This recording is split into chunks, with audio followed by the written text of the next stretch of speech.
Good evening and welcome to another Malcat Gin Review, and on a beautiful sunny day in Wellington, and we've just this minute lost the sun streaming in, but hey, never mind, that must mean it's gin time.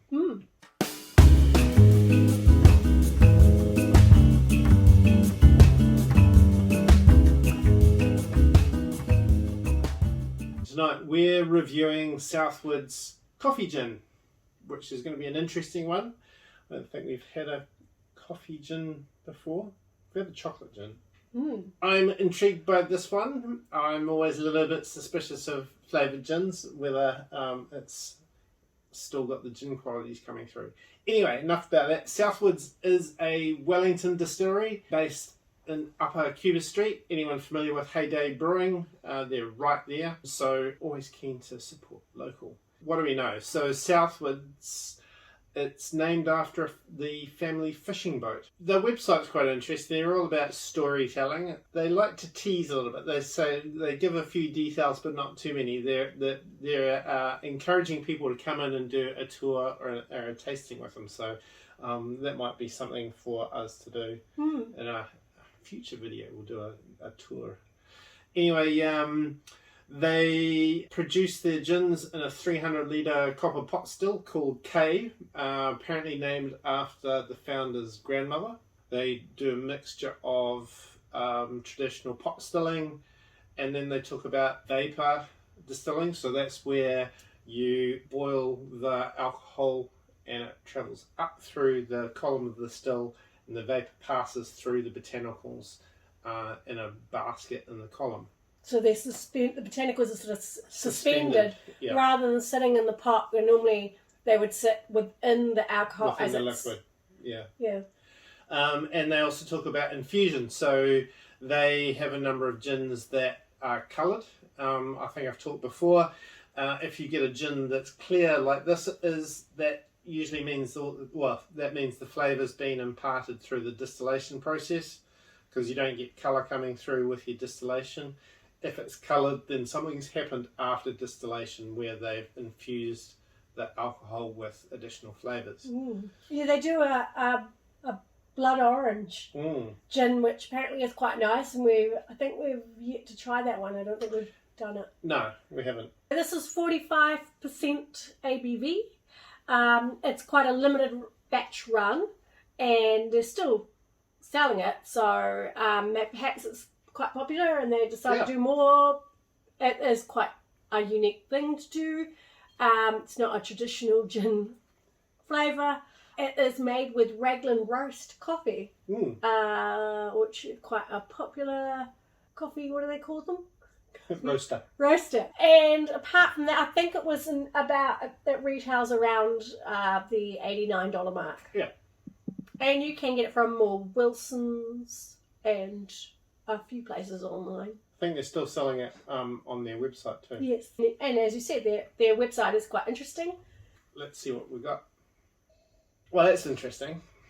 It's like take a handful of juniper berries, a handful of coffee beans, and sort of rub them together and go, and that's kind of what you get. So it can definitely smell the juniper, but there's a real roasted coffee nose to it. Yeah. Wow. You still get quite a bit of citrus too. I don't know quite what to make of that. I get more coffee on the taste. Yeah. Yeah. I like coffee. Yeah. It's a bad day if there's no coffee. We're in Wellington. Who doesn't like coffee? There are still some people, but I get we don't know them. I get a headache if I don't drink coffee. Coffee is my lifeblood. The predominant flavour is the coffee, but there is still the juniper flavour coming through. So it is most definitely a gin. I quite like that straight. I'm not sure about it straight myself. I'm not sure about it with tonic. So what we've done is we've put one with Schweppes tonic and one with just soda water. Yeah, so we thought we'd see which one we prefer. So we're going to start with the tonic. On their website, they recommend having East Imperial's grapefruit tonic or botanical tonic. Maybe the grapefruit will cut it a bit. That's a lot nicer as a gin and tonic than it is straight. It really tones down the coffee flavour for me, although it's still there. That's nice. That is really nice. Mm. Yeah, because I took a sip of it straight and I was like, I'm not sure I'm going to like this. But yeah, as I say, tonic really tones the coffee flavour down. It's still there, but it balances a lot better with the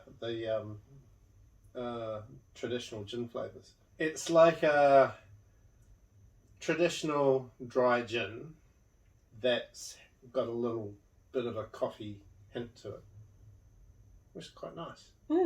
Rather than having a full-on cocktail where, because we've actually tried an espresso martini making gin, because we like gin. Yeah. And it's traditionally made with vodka. We did them side by side. It is the Stick one with the thing. vodka. It is the one thing where I would say vodka over gin. Wow. Well, there's an exception to every rule, right? I like both, but definitely with our espresso martini, go the vodka. Yeah. Anyway, so let's try it with the soda, just as a comparison. It's an interesting difference. I think I prefer it with the tonic, but maybe it just needs with more. With the soda, you get a stronger coffee aftertaste, I think. The problem is that's my soda stream soda, so it's gone slightly flat. It's not unpleasant, No. but I think it's definitely better as a gin and tonic.